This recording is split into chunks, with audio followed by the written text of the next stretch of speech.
modelos de sociedade impactam os resultados dos escritórios?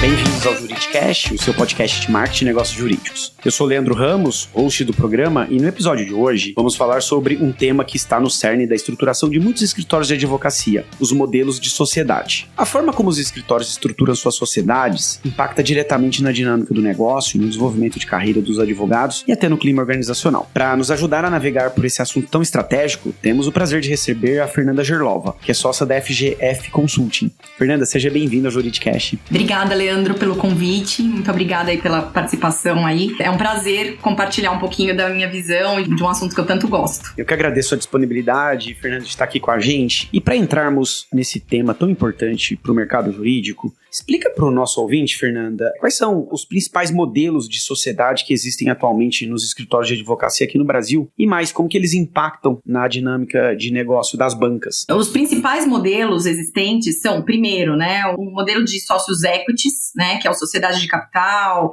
sociedade patrimonial, enfim, de sócio de capital ou sócio patrimonial, e a sociedade mista ou híbrida, né, que chamam que você tem um mix desses sócios equities e dos sócios ditos de serviços, que a gente pode também falar como chamado de não equities, né? E aí, quais são as características referentes ao primeiro, por exemplo, né, que é o modelo de sócios equities? A gente tem aí os sócios que participam do capital social do escritório, portanto, eles assumem aí tanto os lucros quanto os riscos financeiros e patrimoniais também, então eles colocam risco, e eles têm poder de decisão nas questões estratégicas e de expansão do escritório. E aí, impactos positivos, né? A gente tem tanto impactos positivos como negativos nesse sentido. Quando a gente fala dos positivos, certamente há um maior comprometimento desses sócios, já que eles compartilham dos riscos e benefícios, e a distribuição de lucros é clara e proporcional à participação do capital, então não tem questionamento. Os meios podem ser mais obscuros, né, nesse sentido, de como chegar na remuneração, né, em termos de KPIs e coisas do gênero, mas a remuneração ela é totalmente atrelada à participação do capital. E aí, quando a gente olha os impactos negativos desse modelo puramente equity, tem uma limitação de crescimento, pode haver, né, uma limitação de crescimento, você tem um desafio maior de atrair profissionais que aceitem esse risco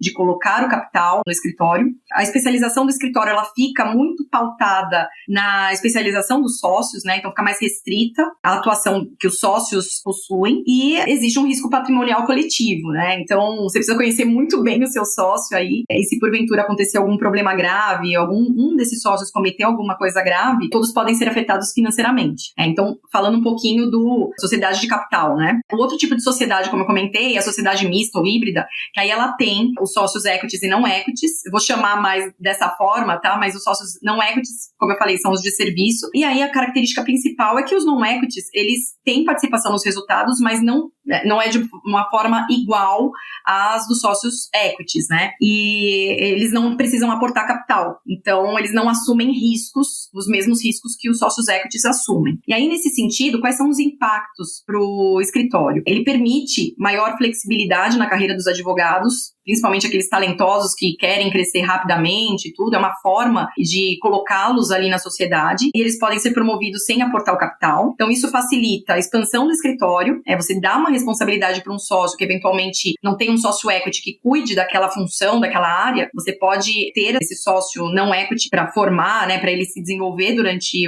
a carreira dele no escritório, mas ele não precisa abarcar o capital, e você retém talentos, né? Você expande, você retém talentos, e aí a outra parte, você tem também algumas tensões, né, e já são impactos negativos, algumas tensões que podem emergir entre equities e não equities por conta de poder de decisão, níveis de remuneração e tudo mais. Então, alguns sócios não equities podem se sentir funcionários, entre aspas, dos sócios equities, né, e também uma gestão complexa. Eu acho que quando você tem mais de um sócio, você precisa administrar diferentes tipos, né, e de critérios de participação também na sociedade. E, Fernanda, você teve aí uma longa carreira em uma Big Four, né, que também é uma empresa de serviço profissional, que em uma medida é muito parecida com um escritório de advocacia. Baseado nessa sua experiência, você acha que faz sentido adotar-se diferentes formatos, né, como sócios de serviço, patrimoniais, em um mesmo escritório? Eu acho que sim, mas tudo depende do tamanho do escritório. Se o escritório ele tem a perspectiva de crescimento, faz sentido, né, de expansão, de atuação em outras áreas, sem dúvida faz sentido. sentido. Caso contrário, eu acho que outras variáveis precisam entrar aí, ser colocadas na mesa para decisão. E aí, quais são os impactos que a gente tem na carreira dos advogados, né? Acho que existe a maior flexibilidade para a carreira do advogado, então tem advogados que não querem o risco, como eu comentei anteriormente, mas querem uma carreira sólida, meritocrática, que seja reconhecida também de acordo com o que ele contribui para o escritório, né, ele ou ela, e o aumento crescente da responsabilidade e reconhecimento, né? Então, a opção, né, e às vezes não é uma opção, tá? Ser equity ou não equity, por conta do risco, pode ser uma opção, claro, ele pode falar, não, eu não quero ser equity, eu quero ser não equity. Essa é a condição sine qua non para eu continuar aqui. Mas, se ele quiser ser equity, aí precisa seguir a governança do escritório, obviamente, né? Então, uma outra questão é, você consegue ter objetivos e caminhos profissionais diferentes para um determinado sócio e a possibilidade de migração para equity. Eu estava falando anteriormente, claro que tem que ter uma vontade do advogado, mas também precisa seguir as regras de governança do escritório e precisa ter espaço de crescimento, né? O escritório precisa de fato crescer para você conseguir abarcar novos sócios, equities, né? Para dividir o bolo. No caso do escritório, eu acho que existe uma maior flexibilidade para a estrutura do escritório também. A gestão de saída dos sócios, ela pode ser mais simplificada, porque quando você os sócios são equities, às vezes existem aí burocracias maiores, dependendo das regras de acordo de sócios, enfim, que podem dificultar a saída desse sócio, né? E até ir para aspectos jurídicos, né? Então, acho que a saída ela fica mais simples, só que ela precisa ser muito bem comunicada, né? Eu acho que essa é a grande questão. O aumento de atratividade, ele vai existir no escritório, mas para isso ele precisa ter um plano de carreira muito bem estabelecido, transparente, para que as pessoas saibam o que elas estão comprando, né? É muito complicado você sair de um escritório e ir para outro sem saber o que você compra, né? Eu vou receber como? Qual que é essa caixa preta, né? Não quero que seja uma caixa preta. Sim. Eu acredito que seja uma tendência aí, e aí não só no mundo jurídico, mas em qualquer mundo que a gente navega, a transparência é cada vez mais um fator preponderante em decisões que a gente tem, né? E aí, nesse sentido, se a gente junta tudo isso, se tem um plano de carreira e tudo estruturado, eu acho que é um bom caminho aí para um escritório de advocacia pensar na longevidade e sustentabilidade da sua operação. Bacana. E, Fernanda, no seu entendimento, quais são os critérios mais comuns que os escritórios utilizam para oferecer à sociedade a um advogado, né? É tempo de casa? É habilidade em vendas, que eu vejo muito, né? A capacidade de geração de negócio. Quais são esses fatores no fim do dia?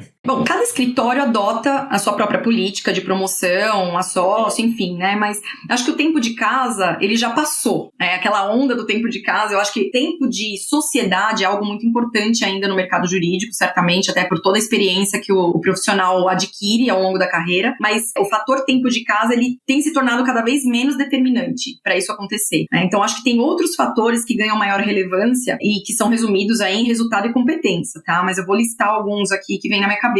O desempenho, a capacidade, por exemplo, de agregar valor ao negócio do escritório são bons critérios, não apenas o tempo de atuação, o protagonismo na carreira desse sócio, então ele se colocar, se desafiar realmente nas estruturas existentes, né, e se expor em determinados fóruns, ou pelo menos pedir, né, para que isso aconteça. Acho que também tem a questão da capacidade da liderança, né, da gestão de pessoas, da habilidade de alcançar metas estratégicas também oferecidas pelo escritório. E aí um ponto importante é a questão da gestão, né, que eu comento, que eu acho que não era tão explorada no mundo jurídico, né, Leandro? Então, hoje, cada vez mais, os soft skills, né, que todo mundo chama, sim, tá cada vez mais ganhando espaço no mundo jurídico. Então, você precisa ser o administrador, você precisa ser o sócio que entrega, uma série de coisas, né? Então, sucesso em casos importantes também pode ser um outro aspecto, e acho que a habilidade, né, de gerenciar e gerar negócios, na verdade, e fortalecer relacionamento com o cliente, não só trazer o cliente, mas sim permanecer com aquele cliente e construir um relacionamento que gere frutos, né, para o escritório. E, Fernanda, uma coisa que eu observo aqui na minha experiência com o mercado jurídico é que em muitos escritórios, alguns advogados são sócios, né, e eles no final não têm uma autonomia para decidir diversas questões da banca, né, algumas questões até que são estratégicas. O que você acha desses modelos de sociedades em que o sócio, eventualmente, ele não pode opinar sobre algumas questões ou não tem autonomia? Isso é natural ou é uma disfunção de modelos de sociedade? Olha, novamente, Novamente, né? A gente volta para aquela questão inicial dos sócios que têm risco no negócio e dos sócios que não têm risco no negócio. E aí o que pode não estar claro para esse sócio, por exemplo, o caminho e os riscos que de fato ele poderia até aceitar, mas que ele não aceita por, enfim, governança do escritório ou coisas do gênero. Quando você tem um risco atrelado, você precisa decidir sobre o escritório, né? E aí eu tô colocando no indivíduo, mas certamente tem mais de um sócio em escritórios híbridos. Eu acho que faz sentido, só que a carta tem que estar na mesa, né? Os sócios, eles precisam de fato saber que eles não vão ter aquela autonomia para decidir as coisas. Se isso está na mesa, ok, ele aceitou estar lá, né? Mas se isso não está escrito e as pessoas falam coisas, né? Eventualmente, né? A liderança fala alguma regra que eventualmente não é uma verdade, ou que exatamente para reter aquele profissional para se tornar um sócio, nem que seja não equity, aí fica complicado, né? Mas num modelo onde, vamos colocar, né?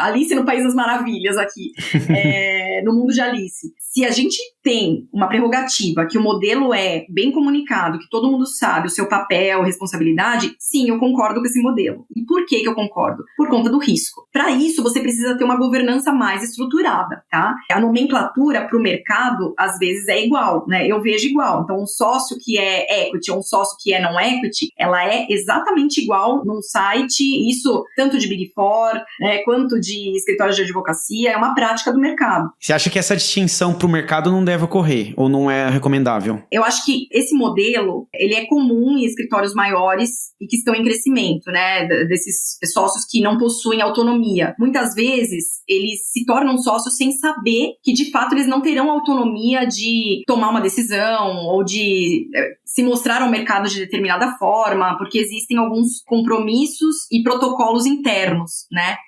Então, para que isso aconteça, vamos pensar aí no mundo de Alice, tá? Eu acho que faz sentido, sim, mas se todos os profissionais que estiverem nessa questão de sócio equity e não equity forem, de fato, bem comunicados e souberem da regra do jogo. Se eles não sabem da regra, é complicado, né? É como se você promete alguma coisa e não cumpre, né? Eu não sei o quanto isso é claro, eu não sei o quanto as pessoas perguntam esse tipo de coisa quando querem se tornar sócios, né? Às vezes a gente passa por cima de algumas coisas e esquece.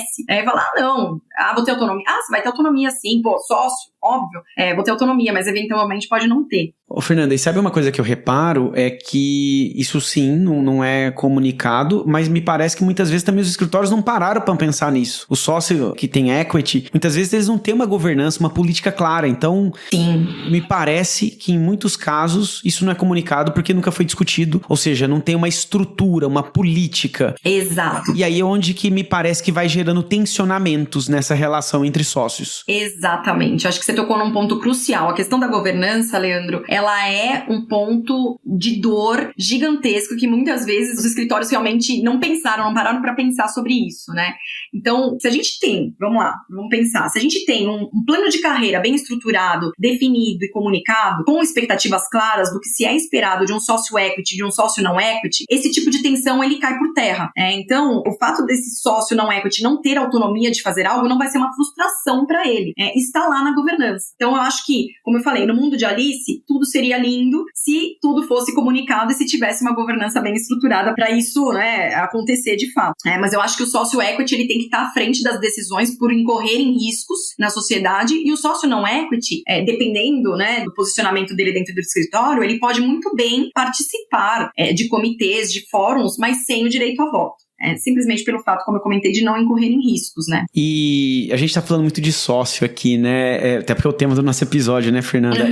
E a questão é a seguinte. Na sua visão, o sócio deve ou ainda é o objetivo final de carreira de todo advogado no escritório, sobretudo considerando as novas gerações? Acho que não deveria ser o objetivo final, tá, dos advogados, mas ele pode ser um norte, né, um norteador muito importante, até porque você olha aquele sócio e fala, poxa, na carreira jurídica é aquilo que eu gostaria de ser eventualmente, enfim, né, o que ele tem, né, para eu desenvolver eventualmente, se eu quiser e tudo mais. De novo, né, eu acho que não deveria ser um objetivo final, mas ele deve ser um norteador importante. E aí, o que eu falo de norteador, né, como eu falei, de competências necessárias para o crescimento, o que ele precisa para desenvolver a carreira dele de sócio e ser um advogado, e ser um advogado respeitado no mercado, né, independentemente da área que ele atuar. Agora, existem outros caminhos que também são tão relevantes quanto e estão ganhando, como eu comentei anteriormente, um papel importante dentro do mundo jurídico, que é a gestão. Então, eventualmente, nesse caminho aí, diversos escritórios têm, vários managing partners têm chapéus duplos, triplos, né?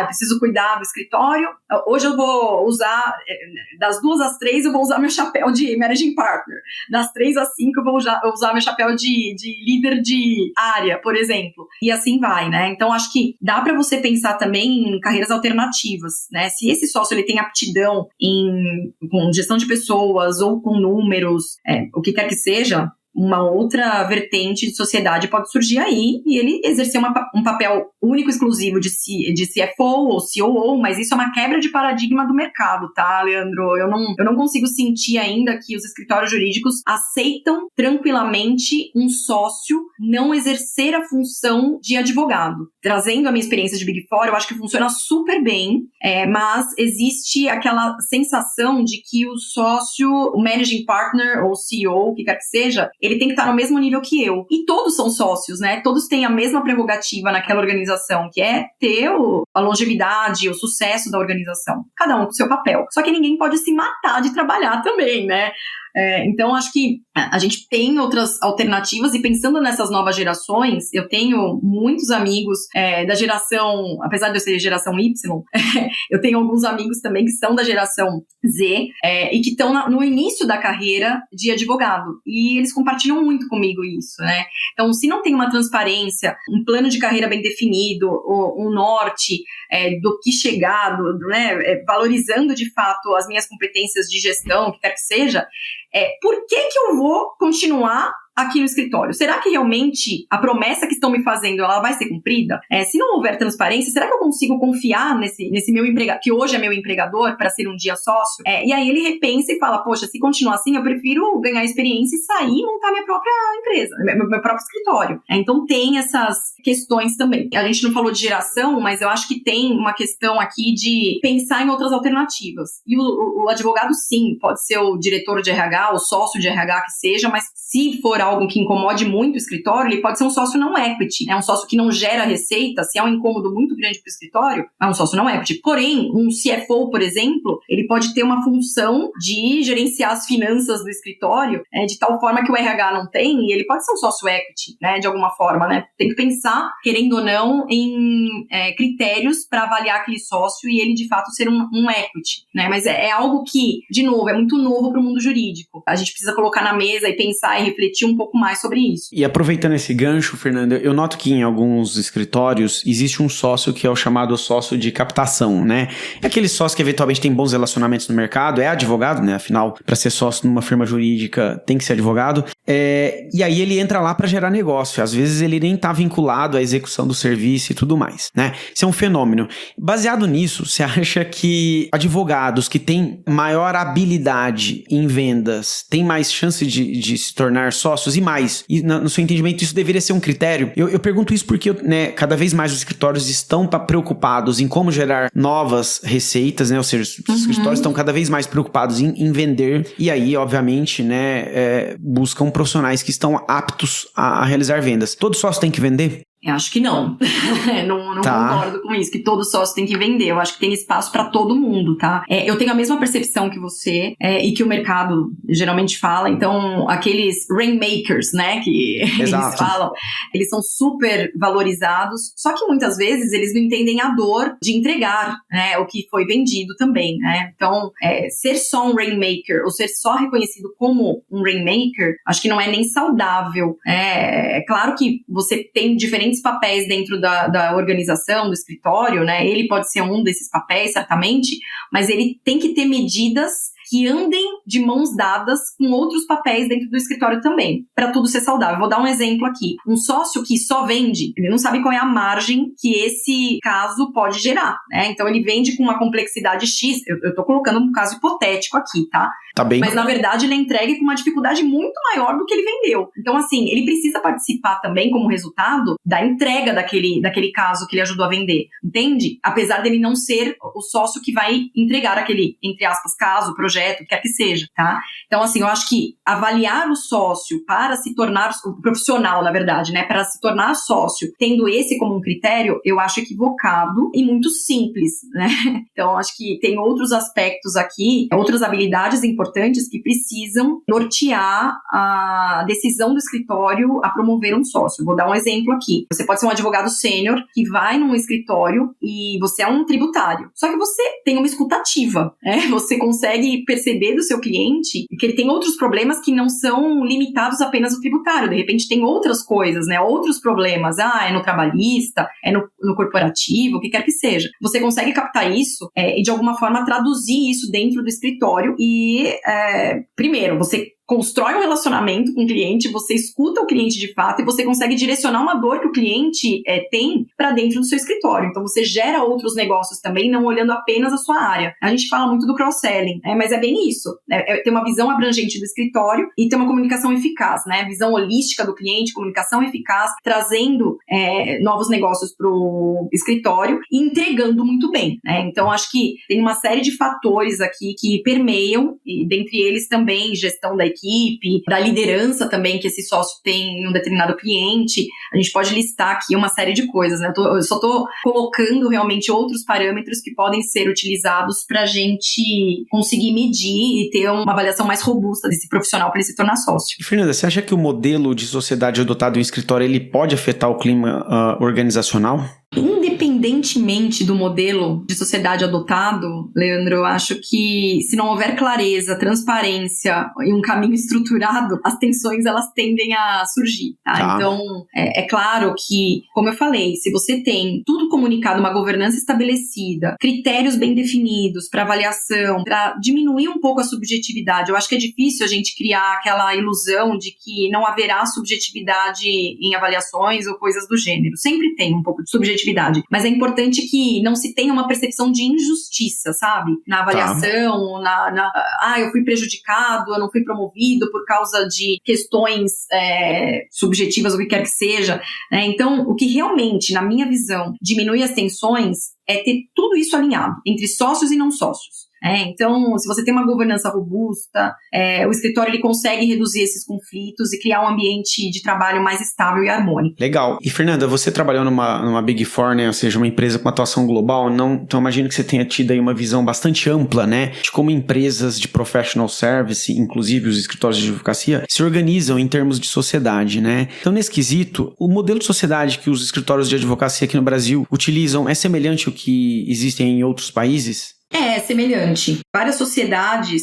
no mundo têm por exemplo, em Big Four é bem comum isso, né? Sócios equities, não equities. Depende muito da questão do objetivo e da estratégia do escritório, né? Também adotar um ou outro. Mas eu acho que predomina esses dois modelos que a gente comentou anteriormente. Eu acho que o mundo corporativo ele está vivendo um processo de corporativização, não sei se é esse o termo, mas a gente tem que olhar esses outros exemplos também de mercados adjacentes ao jurídico, dentre eles a consultoria. Mas eu acho, Leandro, que a gente consegue puxar as boas práticas, que eu enxergo como boas práticas desse mercado internacional, né? Eles são mais arrojados. Pensando muito mais em Reino Unido, Estados Unidos, enfim, eles têm uma pegada de consultoria, assim, né, um modus operandi muito similar. Então, eles têm estruturas muito bem estabelecidas, com forte governança, dão muito valor à questão da gestão, contratam até pessoas que não são advogados, e isso a gente vê no mercado local, claro, mas em escritórios maiores, né, médio, grande porte principalmente. A questão também de avaliação de performance, né, usar menos o modelo de lockstep puro. A gente fala de tempo, né? Então, acho que uma prática que tem sido utilizada muito é adotar critérios para você reconhecer, né, e ser meritocrático, né? Então, se você traz trabalho, você entrega trabalhos bons, com boa qualidade, tem um bom relacionamento com o seu cliente, tem N indicadores que a gente pode pensar aqui.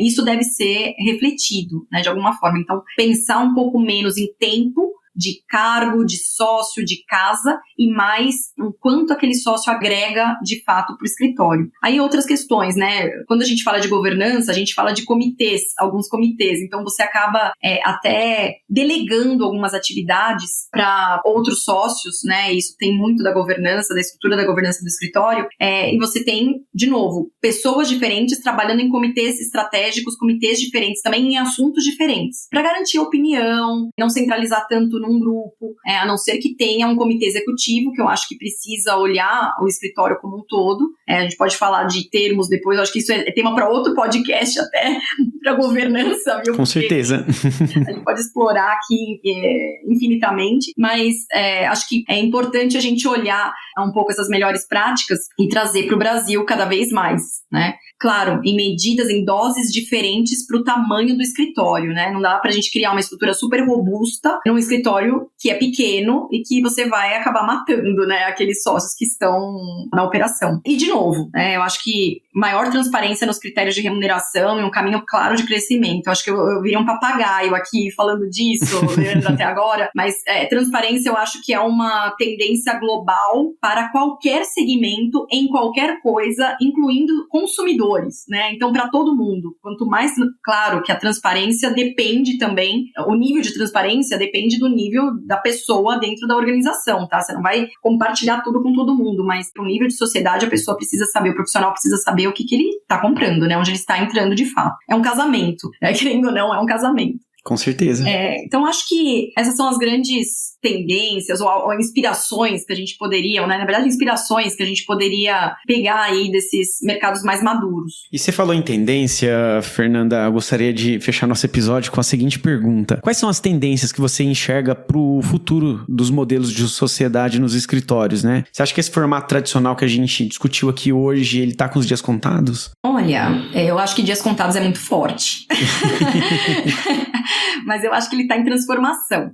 Se a gente pensar que o modelo de sociedade, vamos pensar no modelo de sociedade tradicional, que é apenas o equity, não sei se é esse que você se referiu, né? Sim. Se for apenas equity, eu acho que ele está em transformação. A gente está num mundo que nós nunca experimentamos tantas coisas novas e tantas dinâmicas novas ao mesmo tempo, né, Leandro? Então, minimamente, flexibilizar modelos é algo que os escritórios poderiam pensar. Essas sociedades híbridas, elas querendo ou não, elas já fazem parte dessa flexibilização. Então, elas trazem estabilidade de alguma forma, que é algo que os advogados gostam, né, de ouvir, né? Então, trazer estabilidade é importante. Você está lá, você tem uma boa remuneração, você tem um bom cargo, né? Isso eu estou falando como sócio não equity, mas, de novo, tem que ter aquela transparência, aquela clareza de que você vai se tornar sócio. Esse pode ser um caminho para você se tornar sócio equity, mas você ainda não é sócio equity. Então, você não vai ter autonomia, coisas do gênero, né? Como eu comentei, a coisa tem que ser clara. Outros modelos que estão vindo aqui, né, na minha cabeça, que eu já ouvi até em conversas informais com amigos e tudo, é modelo de parceria, né? Então, você tem muitos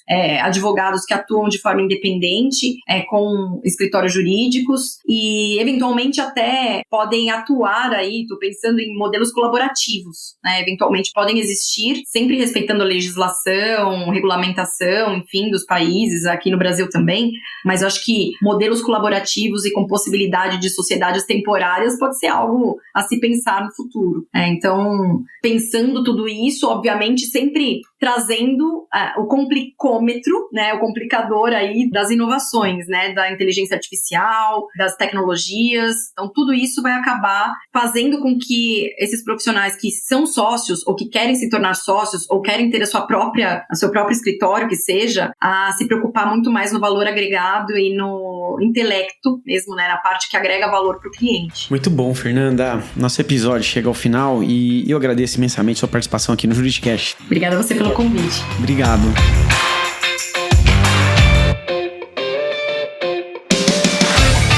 Você ouvinte, se gostou desse episódio, não esqueça de avaliar a gente no tocador de sua preferência. Lembrando que o Juridicast é produzido pela Agência Javali, especialista em marketing e negócios jurídicos. Vejo você na próxima quarta, às 7 da manhã.